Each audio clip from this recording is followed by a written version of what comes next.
السلام علیکم ورحمۃ اللہ وبرکاتہ۔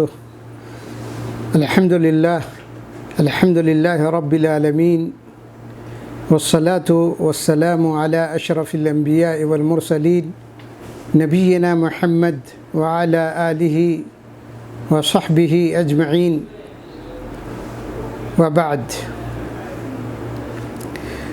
قال اللہ تبارک وتعالی: کلوا واشربوا حتى يتبين لكم الخيط الأبيض من الخيط الأسود من الفجر ثم أتموا الصيام إلى الليل۔ وجاء في الحديث الصحيح قال النبي صلى الله عليه وسلم: تسحروا فإن في السحور بركة۔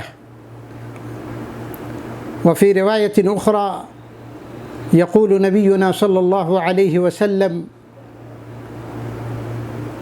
اذا اقبل الليل ها هنا وادبر النهار ها هنا وغابت الشمس فقد افطر الصائم۔ معزز ناظرین و سامعین، روزے کے فقہی مسائل کے تعلق سے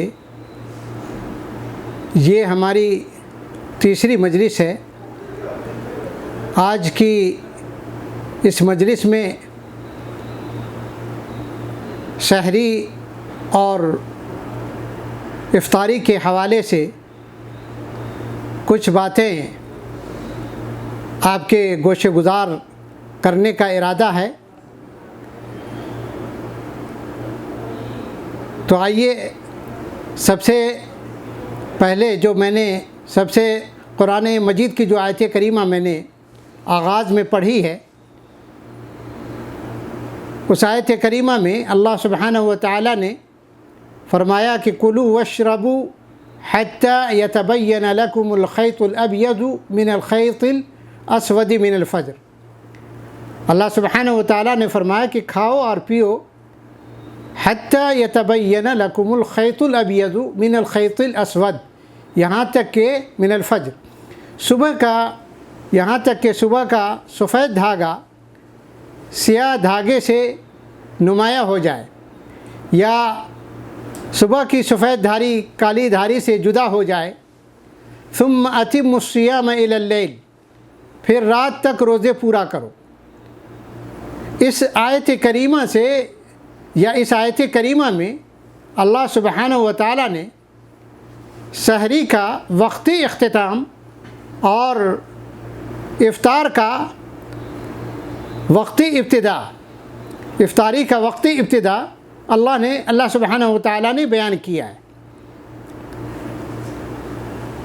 سب سے پہلے آئیے ہم یہ جانتے ہیں کہ سحری کھانا یہ کیسا ہے۔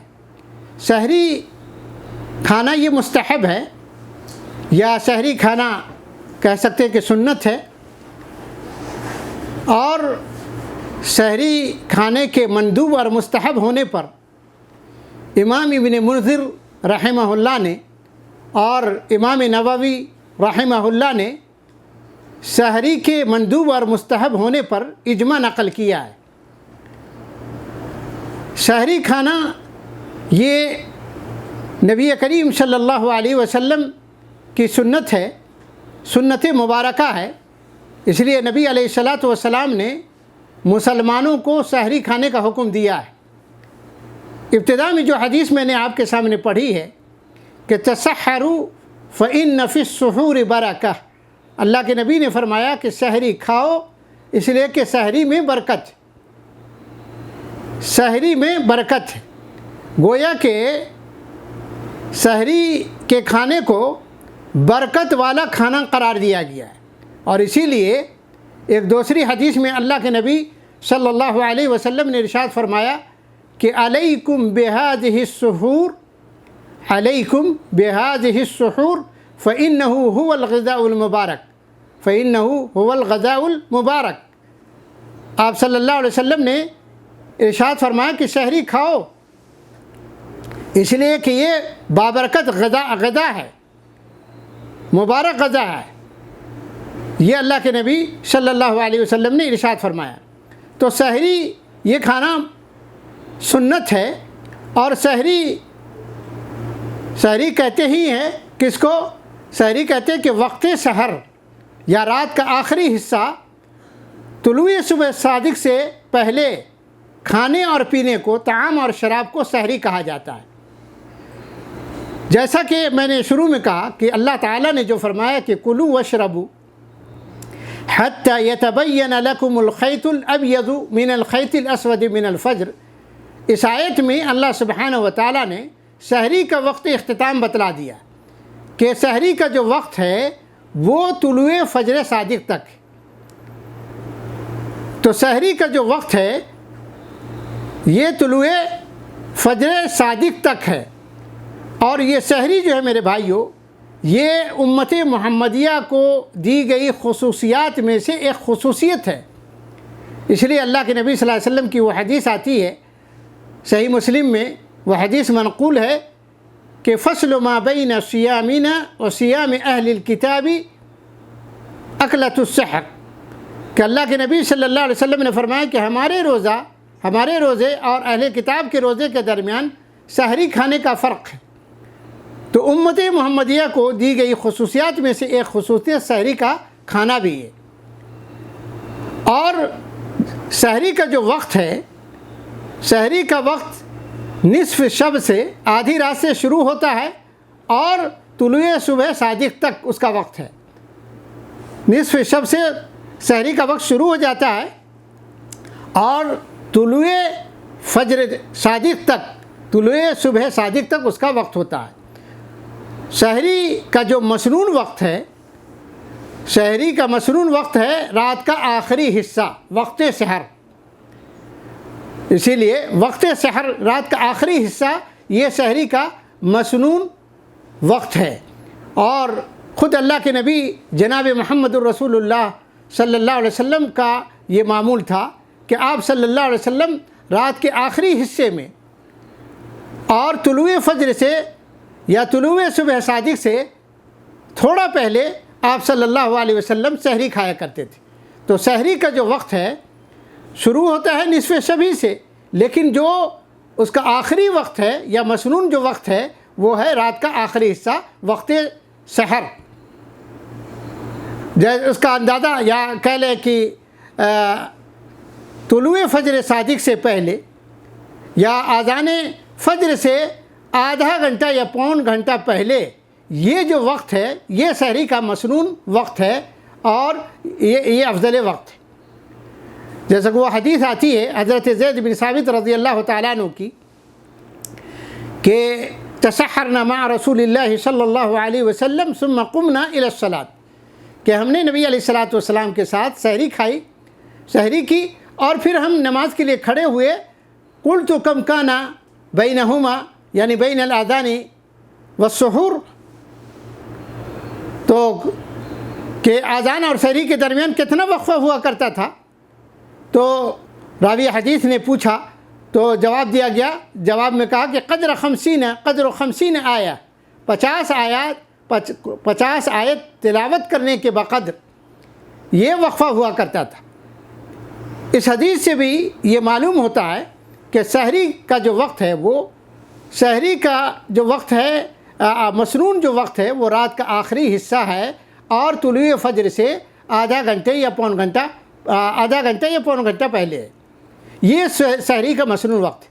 اب ہم سحری کے جو بعض مسائل ہیں انشاءاللہ ہم اگلی مجلس میں بیان کریں گے۔ آج اختصار کے طور پر سحری کا جو مسنون وقت ہے وہ میں نے آپ کے سامنے رکھا ہے۔ اب ہم سنتے ہیں کہ افطار کا مسنون وقت کیا ہے اور افضل وقت کیا ہے، اور افطار آدمی کو کب کرنا چاہیے۔ اس سلسلے میں نے ابتدا میں ایک حدیث پڑھی کہ وہ حضرت عمر بن خطاب رضی اللہ تعالیٰ عنہ کی حدیث ہے۔ حضرت عمر بن خطاب سے مروی ہے، حضرت عمر بن خطاب رضی اللہ تعالیٰ عنہ بیان کرتے ہیں کہ اللہ کے رسول صلی اللہ علیہ وسلم نے ارشاد فرمایا کہ اذا اقبل اللیل من ها هنا وادبر النهار من ها هنا وغابت الشمس فقد افطر الصائم، کہ جب رات مشرق سے نمودار ہو جائے، اذا اقبل اللیل من ها هنا، جب رات مشرق سے نمودار ہو جائے اور وَأَدْبَرَ النَّهَارُ مِنْهَا ہونا اور دن مغرب سے چلا جائے، وغابت الشمس اور سورج غروب ہو جائے، فقد افطر الصائم تو روزے دار کو روزہ افطار کر لینا چاہیے، روزہ افطار کرنے کا وقت ہو گیا۔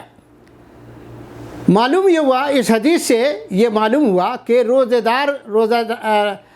سورج کے غروب ہوتے ہی یا روزے دار انسان کے لیے سورج کے غروب ہوتے ہی، غروب آفتاب کے فوراً بعد روزے دار انسان کے لیے روزہ افطار کرنا یہ مستحب ہے۔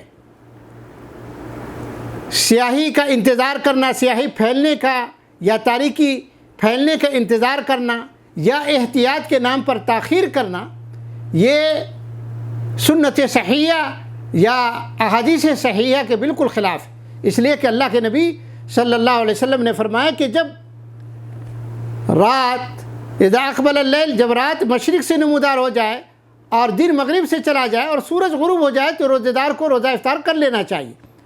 یعنی روزہ افطار کرنے کا جو وقت بتلایا گیا وہ وقت بتلایا گیا کہ غروب آفتاب کے فوراً بعد، جیسے ہی آفتاب غروب ہو جائے فوراً روزہ افطار کر لینا چاہیے۔ روزہ افطار کرنے میں اعتبار غروب آفتاب کا ہوگا، نہ کہ اذان مغرب کا، اس لیے جب سورج غروب ہو جائے فوراً روزے دار کو روزہ افطار کر لینا چاہیے۔ یہ نہیں کہ مؤذن کے اذان کا انتظار کرنا چاہیے جب سورج غروب ہو جائے، اس لیے کہ افطار کرنے کے سلسلے میں اعتبار غروب آفتاب کا شریعت نے کیا ہے، اس لیے ہمیں غروب آفتاب کا اعتبار کرتے ہوئے سورج کو ڈوبتے ہی یا آفتاب غروب ہوتے ہی ہمیں روزہ افطار کرنا چاہیے، بلا وجہ تاخیر نہیں کرنا چاہیے۔ اور سیاہی پھیلنے کا انتظار یا تاریکی کے پھیل جانے کا انتظار یا احتیاط کے نام پر تاخیر کرنا یہ بالکل صحیح نہیں ہے۔ تو یہ انشاءاللہ افطار و سحری کے بعد مسائل تھے جو میں نے آپ کے سامنے رکھے۔ مقصد یہ ہے کہ ہم ان افطار اور سحری کے جو مسائل ہیں، افطاری اور سحری کے جو مسائل ہیں اس کو اچھی طرح سے جانیں، تاکہ ہم یہ روزہ جو اسلام کا ایک عظیم الشان فریضہ ہے اس کو پوری بصیرت کے ساتھ اور علم و معرفت کے ساتھ اس کو ہم انجام دیں۔ انشاءاللہ اگلی باقی چیزیں افطار اور سحری کے جو بعض مسائل ہیں، مثلا روزہ ہمیں کس چیز سے افطار کرنا چاہیے، روزہ افطار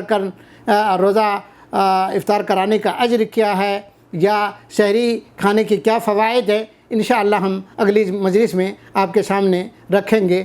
اللہ تعالیٰ سے دعا ہے کہ اللہ تبارک و تعالیٰ مجھے اور آپ کو کہنے سننے سے زیادہ عمل کی توفیق عطا فرمائے۔ وصلی اللہ وسلم وبارک علی نبینا محمد وعلی آلہ وصحبہ اجمعین۔ بدعمكم تستمر دعوتنا.